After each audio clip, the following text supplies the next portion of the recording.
Paper अध्ययन श्रृंखला में आज हमारा पेपर है वरिष्ठ अध्यापक भर्ती परीक्षा 2013 का, जो 23 फरवरी 2014 को एग्जाम हुआ था। सामाजिक विज्ञान विषय का पेपर है। शुरू करते हैं। पहला प्रश्न है, सिंधु घाटी के लोग निम्नलिखित में से किस पालतू पशु से परिचित नहीं थे? तो वो घोड़ा से परिचित नहीं थे, और गाय से, बैल और भैंस से सिंधु घाटी सभ्यता के लोग परिचित थे, घोड़े से नहीं थे। अगला प्रश्न है, निम्नलिखित में कौन सा वैदिक साहित्य का भाग नहीं है? तो भगवत गीता जो है वैदिक साहित्य का भाग नहीं है। उसके अलावा ब्राह्मण, आरण्यक और उपनिषद जो है वैदिक साहित्य के भाग हैं। अगला प्रश्न है, निम्नलिखित में से कौन सी शिक्षा बौद्ध सिद्धांतों में सम्मिलित नहीं है? तो बौद्ध सिद्धांतों में पंच अनुव्रत जो है वो नहीं है। उसके अलावा 4 आर्य सत्य, अष्टांगिक मार्ग और अहिंसा जो है ये बौद्ध सिद्धांतों में सम्मिलित है, लेकिन पंच अनुव्रत नहीं है जैन सिद्धांतों के। अगला है, इंडिका का लेखक कौन था? इंडिका मैक्सनिज द्वारा लिखी गई पुस्तक है इंडिका। अगला प्रश्न है, प्रयाग प्रस्तुति का रचनाकार कौन था? प्रयाग प्रस्तुति के रचनाकार हरिशयन थे। अगला प्रश्न है, निम्नलिखित में से कौन उत्तरी भारत में भक्ति आंदोलन का प्रवर्तक था? रामानंद के द्वारा उत्तरी भारत में भक्ति आंदोलन। अगला प्रश्न है, सूफी अनुयायियों को क्या कहा जाता था? सूफी अनुयायियों को मुरीद कहा जाता था। सूफी अनुयायियों को मुरीद कहा जाता था। अगला प्रश्न है, मुगल प्रशासन के दौरान सेना के मुखिया को किस नाम से जाना जाता था? मुगल प्रशासन में सेना के मुखिया को मीर बख्शी के नाम से जाना जाता था।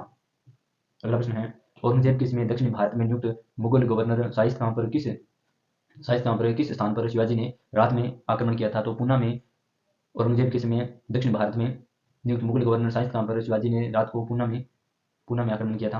अगला प्रश्न है, क्रांतिकारी सिपाही मंगल पांडे ने विद्रोह किस छावनी में किया? मंगल पांडे ने बैरकपुर छावनी में विद्रोह किया था। अगला प्रश्न है, भारतीय राष्ट्रीय कांग्रेस का प्रथम अध्यक्ष कौन था? भारतीय राष्ट्रीय कांग्रेस का प्रथम अध्यक्ष व्योमेश चंद्र बनर्जी थे।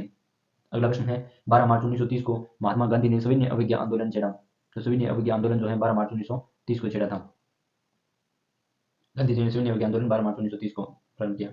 मुस्लिम लीग ने पाकिस्तान के निर्माण के लिए किस दिन को प्रत्यक्ष कार्रवाई दिवस के रूप में मनाने की घोषणा की? 16 अगस्त 1946 को मुस्लिम लीग ने प्रत्यक्ष कार्रवाई दिवस के रूप में मनाने 16 अगस्त 1946 प्रत्यक्ष कार्रवाई दिवस मुस्लिम लीग। अगला प्रश्न है, सामाजिक संविदा के सिद्धांत का प्रतिपादक कौन था? जिसने फ्रांस की क्रांति को प्रोत्साहित किया? तो रूसो के द्वारा सामाजिक संविदा सिद्धांत को प्रतिपादित किया गया रूसो के द्वारा। अगला प्रश्न है, 1917 की रूसी क्रांति का नेतृत्व किस दल ने किया? बोल्शेविक दल के द्वारा रूसी क्रांति का नेतृत्व किया गया था। अमेरिकी स्वतंत्रता संग्राम के दौरान स्वतंत्रता का घोषणा पत्र किसके नेतृत्व में 5 सदस्यों की समिति ने तैयार किया था? तो थॉमस जेफरसन के 5 सदस्यों की समिति द्वारा अमेरिका स्वतंत्रता का घोषणा पत्र जो है वो थॉमस जेफरसन की समिति द्वारा तैयार किया गया। अगला प्रश्न है, खालिस्तान को राष्ट्रसंघ अस्तित्व में आया? तो 10 जनवरी 1920 को राष्ट्रसंघ जो है अस्तित्व में आया था, 10 जनवरी 1920। अगला प्रश्न है, संयुक्त राष्ट्र संघ की स्थापना किस वर्ष हुई थी? संयुक्त राष्ट्र संघ की स्थापना 1945 में हुई थी। अगला प्रश्न है, निम्नलिखित नेताओं में कौन असंलग्नता आंदोलन के संस्थापकों में नहीं था? तो स्टालिन जो है ये असंलग्नता आंदोलन के संस्थापकों में नहीं था। उसके अलावा नासिर, टीटो और नेहरू जो है ये असंलग्नता आंदोलन के संस्थापक थे। अगला प्रश्न है, यहाँ पर दर्रा और पर्वत श्रेणियां दी गई है, मिलान करना है। जोजिला दर्रा ये वृद्ध हिमालय, बनिहाल दर्रा जो पीर पंजार, और फोटुला जो दर्रा है वो जास्कर श्रेणी, और खारदुगला दर्रा जो है वो लद्दाख श्रेणी। अगला प्रश्न है, सुमेलित करना है यहाँ पर। महाद्वीपीय संकलन सिद्धांत ये दिल्ली के द्वारा, तापीय संकुचन सिद्धांत ये जेफ्रीज के द्वारा, भूसंगति सिद्धांत ये कोबर के द्वारा, और संवहन तरंग सिद्धांत ये होम्स के द्वारा दिया गया। अगला प्रश्न है, जलवायु के प्रकारों के बारे में। कोपेन के जलवायु के प्रकार यहाँ पर AMW, यहाँ पर भारत का पश्चिमी तट जो है। AW प्रकार की जलवायु जो है वो प्रायद्वीपीय पठार के अधिकांश भाग। BWHW प्रकार की जलवायु जो है वो पश्चिमी राजस्थान, और DFE प्रकार की जलवायु जो है वो अरुणाचल प्रदेश में पाई जाती है। अगला प्रश्न है, निम्न कथनों पर विचार कीजिए। यहाँ पर सही कूट का चयन करना है। तो यहाँ अमर वर्षा केरल व तटीय कर्नाटक में पूर्व मानसून बौछारें हैं। फूलों वाली वर्षा से केरल व निकटवर्ती कौवा उत्पादक क्षेत्रों में कौवा के फूल लगते हैं। असम में भयंकर व विनाशकारी वर्षा युक्त पवने को बारदोली छिड़ा कहा जाता है। अगला प्रश्न है, वायुमंडल की शुद्ध एवं शुद्ध वायु में नाइट्रोजन, ऑक्सीजन एवं कार्बन डाइऑक्साइड की संयुक्त प्रतिशत यहाँ पर 99 से अधिक होती है। नाइट्रोजन, ऑक्सीजन और कार्बन डाई 99 से अधिक होती है वायुमंडल में। अगला प्रश्न है, सुमेलित करना है यहाँ। बोरा एड्रियाटिक सागर में, सिमूम जो है ये अरब का मरुस्थल में, मिस्टर जो है वो फ्रांस में, और हर्मटन जो है वो सहारा के पूर्वी भाग में। अगला प्रश्न है, उत्तरी पूर्वी एवं दक्षिणी पश्चिमी मानसूनी हवाओं के कारण निम्नलिखित में से किस समुद्र में धाराएं वर्ष में 2 बार अपनी दिशा में परिवर्तन करती हैं? तो उत्तरी हिंद महासागर में उत्तर पूर्वी एवं दक्षिण पश्चिमी मानसून हवाओं के कारण समुद्र में धाराएं वर्ष में 2 बार अपनी दिशा में परिवर्तन करती हैं? उत्तरी हिंद महासागर। अगला प्रश्न है, निम्नलिखित राज्यों को 2011 में जनसंख्या घनत्व के आधार पर अवरोही क्रम में रखिए तथा नीचे दिए गए कूट का उपयोग करते हुए सही उत्तर का चयन कीजिए। तो यहाँ बिहार, पश्चिमी बंगाल, केरल और उत्तर प्रदेश जो है ये अवरोही क्रम में है। अगला प्रश्न है, राजस्थान के प्रमुख महत्वपूर्ण लिग्नाइट संसाधन स्थित हैं? कपूरी, मेड़ता एवं पलाना जो है वो राजस्थान के प्रमुख महत्वपूर्ण लिग्नाइट संसाधन में स्थित हैं, कपूरी, मेड़ता एवं पलाना। अगला प्रश्न है, भारत की प्रमुख नदियां एवं उनके उद्गम स्थलों को जोड़ना है। तो यहाँ पर गंगा जो है वो गोमुख से, चंबल यहाँ पर जानापाव, और सोन जो है वो अमरकटक, और तापी जो है वो मुल्ताई से उद्गम होता है। अगला प्रश्न है, 2011 के अनुसार राजस्थान की साक्षरता दर पूछी है। 67.06% जो है राजस्थान की साक्षरता दर 2011 के अनुसार। अगला प्रश्न है, पृथ्वी व सूर्य की निकटतम दूरी वाली स्थिति को कहते हैं? तो सूर्य और पृथ्वी की, पृथ्वी और सूर्य की निकटतम दूरी जो है वो उपसौर कहलाती है। अगला प्रश्न है, अंगुलहास धारा जिस महासागर में प्रवाहित होती है वो हिंद महासागर है। अंगुलहास धारा हिंद महासागर में प्रवाहित होती है। विषममंडल में सम्मिलित वायुमंडल की परत, विषममंडल में सम्मिलित वायुमंडल की जो परत है आयन मंडल। अगला प्रश्न है, सन 2011 की जनगणना अनुसार भारत की जनसंख्या का न्यूनतम प्रतिशत जिस राज्य में है वो सिक्किम राज्य है। भारत की जनसंख्या का न्यूनतम प्रतिशत सिक्किम राज्य में। सभी देशांतर रेखाएं होती हैं ध्रुवों से विसर्जित रेखाएं होती है। सभी देशांतर रेखाएं हैं वो ध्रुवों से विसर्जित रेखाएं होती हैं।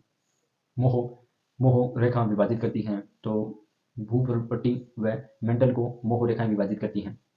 अगला प्रश्न है, दक्षिणी गोलार्ध में पश्चिम पवनों की दिशा होती है। दक्षिणी गोलार्ध में पश्चिम पवनों की दिशा जो है उत्तर पश्चिमी से दक्षिण पूर्व की जो पवने हैं वो दक्षिण गोलार्ध में पश्चिम पवनों की दिशाएं होती हैं। अगला प्रश्न है, पृथ्वी की घूर्णन गति दोगुना हो जाने के कारण किसी स्थान पर आने वाले अर्धसैनिक जवार को जितना विलंब होगा वह 13 मिनट होगा। पृथ्वी की घूर्णन गति दोगुना हो जाने के कारण किसी स्थान पर आने वाले अर्ध दैनिक ज्वार में जो विलंब होगा वो 13 मिनट का विलंब होगा। अगला प्रश्न है, भारत के सकल घरेलू उत्पाद में सर्वाधिक योगदान पूछा है। तो यहाँ तृतीयक जो क्षेत्र है वो जीडीपी में सर्वाधिक योगदान देने वाला क्षेत्र है। अगला प्रश्न है, निम्नलिखित में कौन सी केंद्रीय बैंक द्वारा अपनाई जाने वाली चयनित शाख नियंत्रण विधि है? तो दैनिक दबाव जो है वो केंद्रीय बैंक द्वारा अपनाई जाने वाली चयनित शाख नियंत्रण विधि है। अगला प्रश्न है, भारत में राष्ट्रीय आय अनुमानित होती है। तो केंद्रीय सांख्यिकी संगठन द्वारा भारत में राष्ट्रीय आय अनुमानित होती है। अगला प्रश्न है, विनिवेश का अर्थ है। विनिवेश का अर्थ सार्वजनिक क्षेत्र के उपक्रमों को निजी क्षेत्र में बेचना विनिवेश का अर्थ होता है। अगला प्रश्न है, कुल उपयोगिता अधिकतम होती है जब सीमांत उपयोगिता शून्य हो। तो कुल उपयोगिता अधिकतम होती है सीमांत उपयोगिता शून्य होने पर। भारत के कृषि क्षेत्र में पाई जाने वाली बेरोजगारी छिपी बेरोजगारी कहलाती है। विस्तृत मुद्रा का जो संबंध है M3 जो है विस्तृत मुद्रा का संबंध है। तटस्थ वक्र पर दो सामान्य वस्तुओं के मध्य प्रतिस्थापन की सीमांत दर होती है। तो घटती हुई दर जो तटस्थ वक्र पर दो सामान्य वस्तुओं के मध्य प्रतिस्थापन की सीमांत दर होती है, घटती हुई दर होती है। अगला प्रश्न है, निम्नलिखित में से चक्रीय बेरोजगारी का प्रमुख कारण कौन सा है? वस्तुओं और सेवाओं की मांग का भाव जो है ये चक्रीय बेरोजगारी का प्रमुख कारण है। अगला प्रश्न है, यदि रिजर्व बैंक के दर को बढ़ाता है और सरकारी प्रतिभूतियों को खुले बाजार में बेचता है तो इसका प्रभाव होगा। यहाँ पर शाख की लागत में वृद्धि होगी और मुद्रा पूर्ति में कमी होगी। अगला प्रश्न है, जीडीपी अपस्फीति कारक बराबर होती है। जीडीपी अपस्फीति कारक बराबर यहाँ मौद्रिक जीडीपी भाग वास्तविक जीडीपी होती है। यदि वास्तविक बेरोजगारी की प्राकृतिक दर से नीचे है तो मुद्रास्फीति की दर में वृद्धि होगी। अगला प्रश्न है, यदि किसी वस्तु के लिए आय लोच ऋणात्मक हो तो वह वस्तु घटिया वस्तु होगी। यदि किसी वस्तु के लिए आय लोच ऋणात्मक हो तो वह वस्तु घटिया वस्तु होती है। अगला प्रश्न है, जब एक वस्तु की कीमत में कमी के कारण एक अन्य वस्तु की मांग में कमी आ जाए तब ये वस्तुएं प्रतिस्थापन कहलाती है। जब एक वस्तु की कीमत में कमी के कारण एक अन्य वस्तु की मांग में कमी आए तब ये वस्तु प्रतिस्थापन कहलाती है। अगला प्रश्न है, वर्तमान विदेशी व्यापार नीति किस अवधि के लिए प्रभावी है? 2009 से 2014 की जो वर्तमान विदेशी व्यापार नीति जो है ये 2009 से 2014 के लिए प्रभावी है। आर्थिक आयोजन का संबंध जो है संसाधनों का आवंटन जो है आर्थिक आयोजन का संबंध है। अगला प्रश्न है, भारत की 12वीं पंचवर्षीय योजना की औसत वार्षिक लक्षित संवृद्धि दर कितनी है? तो 8% जो है भारत की 12वीं पंचवर्षीय योजना की औसत वार्षिक लक्षित संवृद्धि दर है। अगला है, मांग वक्र उस समय रेक्टेंगुलर यानी आयताकार हाइपरबोला आकृति वाला होता है जब उस वस्तु की मांग की कीमत लोच होती है इकाई के बराबर होती है। अगला प्रश्न है, निम्न में से कौन सी मद राष्ट्रीय आय में सम्मिलित नहीं है? तो गृहिणी द्वारा किए गए कार्य जो है वो राष्ट्रीय आय में सम्मिलित नहीं होते हैं। उसके अलावा विद्यालय में ट्यूशन की जो फीस का भुगतान है वो राष्ट्रीय आय में सम्मिलित होता है। गाना गाने हेतु दिया गया पारिश्रमिक जो है वो राष्ट्रीय आय में सम्मिलित होता है। बिस्कुट के विक्रय से प्राप्त आय यानी बिस्कुट बेचने पर भी जो आय प्राप्त होती है उसका भी राष्ट्रीय आय में सम्मिलित होता है। अगला प्रश्न है, निम्नलिखित में कौन राजनीति सिद्धांत के परंपरागत परिप्रेक्ष्य से संबंधित हैं? जॉर्ज एम सेबाइन जो है राजनीति सिद्धांत के परंपरागत परिप्रेक्ष्य से संबंधित हैं। अगला प्रश्न है, विचारक और उसके विचार संप्रदाय का कौन सा निम्नलिखित युगम सम्मिलित नहीं है? तो यहाँ एरिक वोगेलिन और व्यवहारवाद जो है ये सम्मिलित नहीं है। उसके अलावा डनिंग इतिहासवाद, हेराल्ड लास्की बहुलवाद और ग्राहम वालास यानी मनोविज्ञानवाद। अगला प्रश्न है, राजनीति सिद्धांत के पतन की चर्चा किसने की? तो एल्फ्रेड कोबा के द्वारा राजनीति सिद्धांत के पतन की चर्चा की गई एल्फ्रेड कोबा के द्वारा। अगला प्रश्न है, निम्नलिखित में कौन लोकप्रिय प्रभुसत्ता की अवधारणा से संबंधित है? तो रूसो जो है वो लोकप्रिय प्रभुसत्ता की अवधारणा से संबंधित है। अगला प्रश्न है, निम्नलिखित में से क्या भारतीय संविधान के मूल ढांचे में शामिल नहीं है? तो यहाँ संसद की सर्वोच्चता जो है वो भारतीय संविधान के मूल ढांचे में शामिल नहीं है। अगला प्रश्न है, भारतीय संविधान में भारत की संघीय प्रणाली के लिए किस शब्द का प्रयोग किया गया है? तो यूनियन शब्द का प्रयोग जो है भारतीय संविधान में यूनियन शब्द का प्रयोग किया संघीय प्रणाली के लिए। सरकारी नौकरी में आरक्षण का संबंध किस मूल अधिकार से है? तो समानता का जो अधिकार है उनमें सरकारी नौकरियों में आरक्षण का संबंध मूल अधिकार से, समानता के अधिकार से। अगला प्रश्न है, निम्नलिखित में कौन सा राज्य नीति निर्देशक तत्व संवैधानिक संशोधन द्वारा संविधान में जोड़ा गया? तो उद्योगों के प्रबंध में कर्मकारों का भाग लेना ये राज्य के नीति निर्देशक तत्व संवैधानिक संशोधन संविधान में जोड़ा गया। अगला प्रश्न है, लोकसभा में यह निर्णय लेने का एकांकी प्राधिकार किसे है कि कोई विधेयक धन विधेयक है या नहीं? लोकसभा अध्यक्ष को। अगला प्रश्न है, भारत का उपराष्ट्रपति चुना जाता है? तो संसद के दोनों सदनों के सदस्यों द्वारा भारत का उपराष्ट्रपति है जो चुना जाता है संसद के दोनों सदनों के द्वारा। उच्च न्यायालय के न्यायाधीश की नियुक्ति की जाती है? तो राष्ट्रपति द्वारा उच्च न्यायालय के न्यायाधीशों की नियुक्ति की जाती है राष्ट्रपति द्वारा।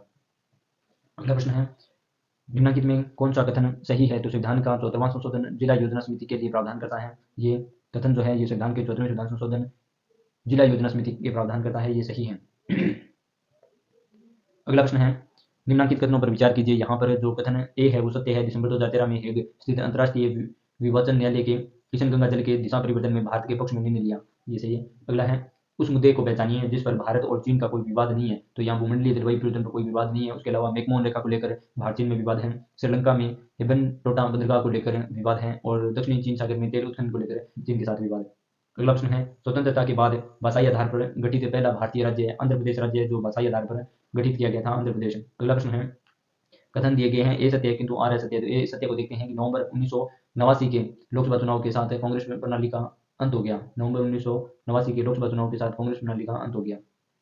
अगला प्रश्न है, किस कार्मिक संघ का विकास आगे चलकर बहुजन समाज पार्टी के रूप में हुआ? तो बामसेफ जो है, बामसेफ किस कार्मिक संघ का विकास आगे चलकर बहुजन समाज पार्टी के रूप में हुआ? तो बहुजन समाज पार्टी का बामसेफ के रूप में, बामसेफ। अगला प्रश्न है, भारत की विदेश नीति के गुजराल सिद्धांत का प्रतिपादन किसके प्रधानमंत्रित्व के दौरान हुआ था? तो एच.डी. देवगौड़ा के समय गुजराल सिद्धांत का प्रतिपादन हुआ था। अगला प्रश्न है, भारत की संसद द्वारा सूचना का अधिकार किस वर्ष में अधिनियमित हुआ? तो ये 2005 में सूचना का अधिकार जो है ये 2005 में अधिनियमित हुआ था। अगला प्रश्न है, निम्नलिखित में कौन सा उपयुक्त क्रम अगस्त कौंत के विज्ञान का संस्करण को प्रस्तुत करता है? तो खगोल शास्त्र, भौतिक शास्त्र, रसायन शास्त्र, जीव विज्ञान और समाजशास्त्र जो है ये सभी अगस्त कौंत के विज्ञान का संस्करण को प्रस्तुत करते हैं।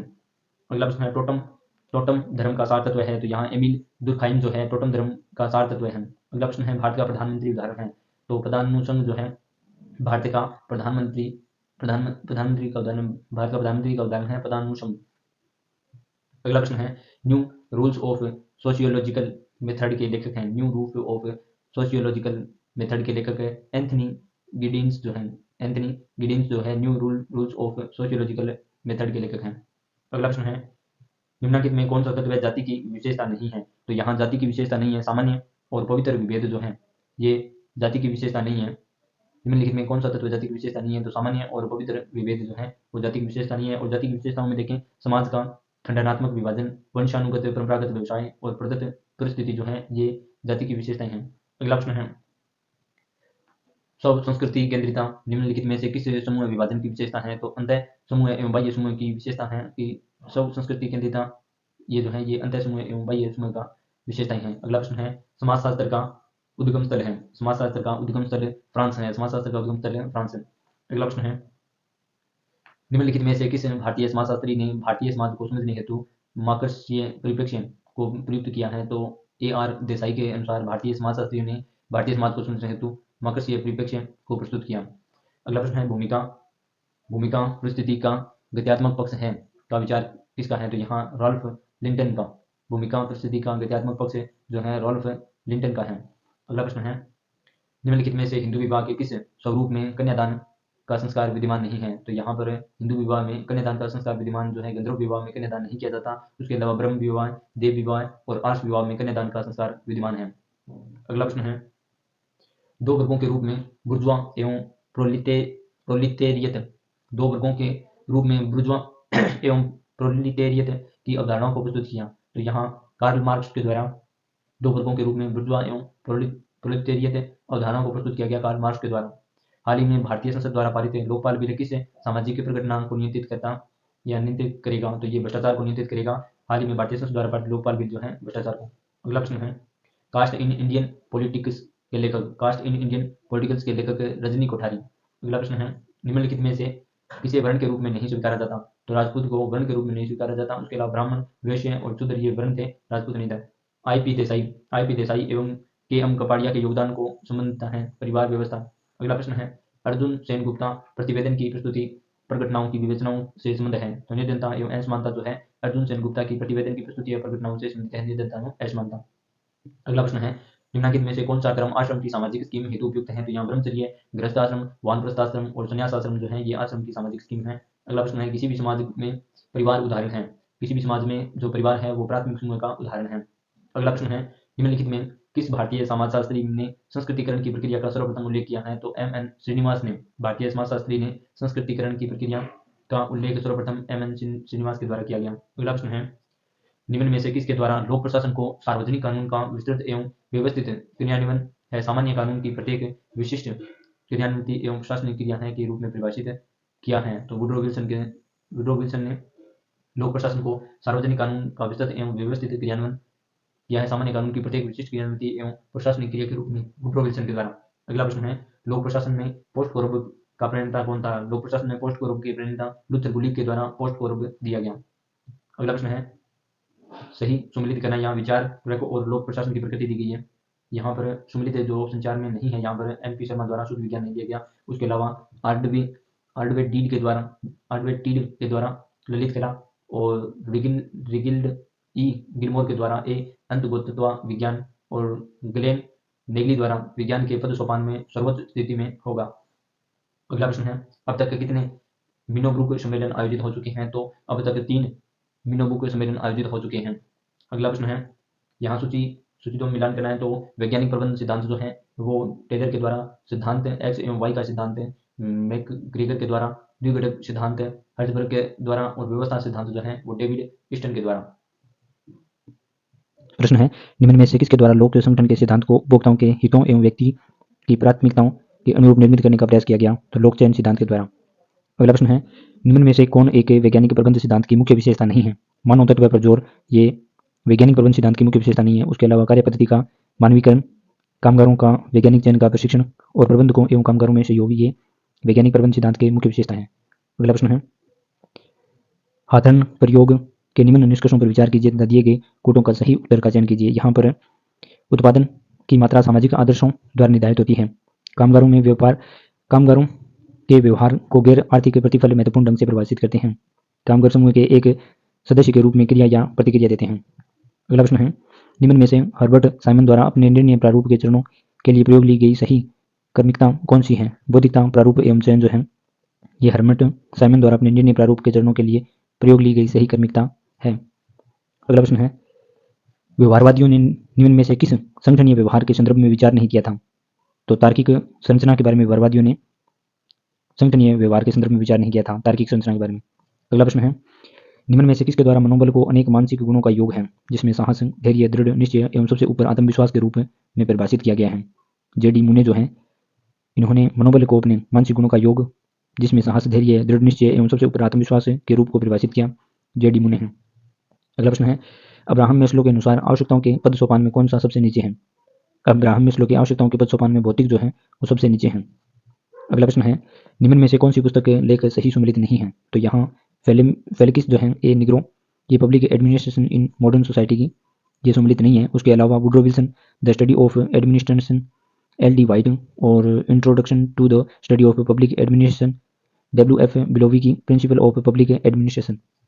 अगला प्रश्न है, द्वितीय प्रशासनिक सुधार आयोग द्वारा भारत में केंद्र स्तर पर ओम्बुड्समैन के लिए कौन सा शब्द प्रयुक्त किया गया है? तो राष्ट्रीय लोकायुक्त जो है द्वितीय प्रशासनिक सुधार आयोग द्वारा भारत में केंद्र स्तर पर ओम्बड्समैन के लिए शब्द प्रयुक्त किया गया राष्ट्रीय लोकायुक्त। अगला प्रश्न है, राजस्थान में लोकायुक्त के क्षेत्राधिकार में निम्न में से किसे सम्मिलित नहीं किया गया है? तो मुख्यमंत्री को राजस्थान में लोकायुक्त के क्षेत्राधिकार में सम्मिलित नहीं किया गया है। अगला प्रश्न है, राजस्थान में राज्यपाल लोकायुक्त की नियुक्ति के लिए निम्न में से किसके साथ परामर्श करता है? तो मुख्यमंत्री उच्च न्यायालय के मुख्य न्यायाधीश एवं राज्य विधानसभा में विरोधी दल के नेता के साथ। ये राजस्थान में लोकायुक्त की नियुक्ति के लिए परामर्श करता है मुख्यमंत्री। राज्यपाल जो है मुख्यमंत्री के साथ उच्च न्यायालय के मुख्य न्यायाधीश एवं राज्य विधानसभा में विरोधी दल के नेता के साथ यानी विपक्षी नेता के साथ परामर्श करता है लोकायुक्त की नियुक्ति के लिए। अगला प्रश्न है, स्थायी कार्यपालिका में निम्न विशेषताओं पर विचार कीजिए।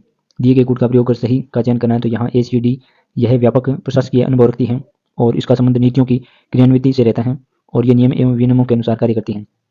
अगला प्रश्न है, निम्न में से किसके द्वारा सामान्य प्रशासकों को सामान्य लक्ष्य सेवा कहा गया है? तो प्रथम प्रशासनिक सुधार आयोग को सामान्य प्रशासकों को सामान्य लक्ष्य सेवा कहा गया है। अगला प्रश्न है, जन सहभागिता के बारे में निम्न में से कौन सा कथन सही नहीं है? जन सहभागिता के बारे में यह नीचे से ऊपर की अवधारणा को ऊपर से नीचे में परिवर्तित करता है, तो ये सही नहीं है। उसके अलावा जन सहभागिता के बारे में प्रशासकीय निर्णय प्रक्रिया में नागरिकों की भूमिका रहती है। यह प्रतिनिधात्मक प्रजातंत्र को अधिक संवेदनशील एवं सहयोगी शासन में रूपांतरित करता है। यह नागरिकों को विकास का प्राप्तकर्ता समझता है। अगला प्रश्न है, उपनिषदों के अनुसार श्रेष्ठतम आदर्श है। मोक्ष जो है वो उपनिषदों के अनुसार श्रेष्ठतम आदर्श माना जाता है मोक्ष। अगला प्रश्न है, सुकरात की विधि है। सुकरात की जो विधि है वो वार्तालाप की विधि है। वार्तालाप की विधि सुकरात की विधि है। अगला प्रश्न है, निष्काम कर्म है। निष्काम कर्म फल प्राप्ति की इच्छा के बिना कर्म करना निष्काम कर्म कहलाता है। अगला प्रश्न है, एकेश्वरवाद का अर्थ है। एकेश्वरवाद का अर्थ है केवल एक ही ईश्वर की सत्ता में विश्वास करना एकेश्वरवाद का अर्थ कहलाता है।